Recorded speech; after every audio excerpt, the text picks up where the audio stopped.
Hello and welcome to my Yu-Gi-Oh channel. Today we're looking at a brand new structure deck which is helping Rook and his dragon types. It's coming out of Yu-Gi-Oh Rush Duels. Dragon's Lock Closer is a level 7 fire attribute dragon type effect monster with 2200 attack and 1300 defense. The requirement: if your opponent controls an attack position monster, must be level 9 or lower. You can activate by paying 3000 life points. The effect: this card gains 2000 attack until the end of the turn. If your opponent has 8 or more monsters in their graveyard, also during this turn, this card cannot be destroyed by the effect of your opponent's trap cards. This card is very much like Injection Fairy Lily. For anyone who isn't aware, basically whenever an attack is declared, whether it be by your Injection Fairy Lily or against it, by one of your opponent's monsters, you can actually pay 2000 life points to boost its attack points by 3000. This is the reverse. You are actually having to pay more life points and gain a much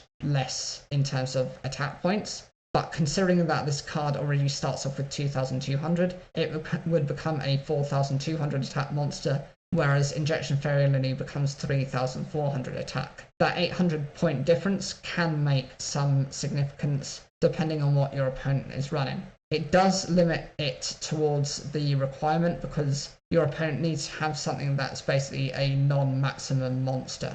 It has to be an attack position monster that's level 9 or lower, and the 3000 life point cost is quite steep unless you've got some type of recovery cards. The other benefit is that it does have a protection effect from trap effects if your opponent has 8 or more monsters in their graveyard. The downside of this is you're unlikely to be able to do this within the first couple of turns. You might have to rely on this as a bit of an end of match type of strategy where it can be game closing, but it has to be when your opponent has very few resources left and can't rely too heavily on them. I would argue at that point you're in a comfortable enough position whereas you don't have to use this effect, and it does make a bit of a difference and it can be a bit inconsistent. If, for example, you need this during the late game and your life points are lower than that 3000 threshold necessary to activate this card's effect. There are a few reprints here that it mentions as well. Miragius the Phantostrike Dragon, Dragon's Upsetter,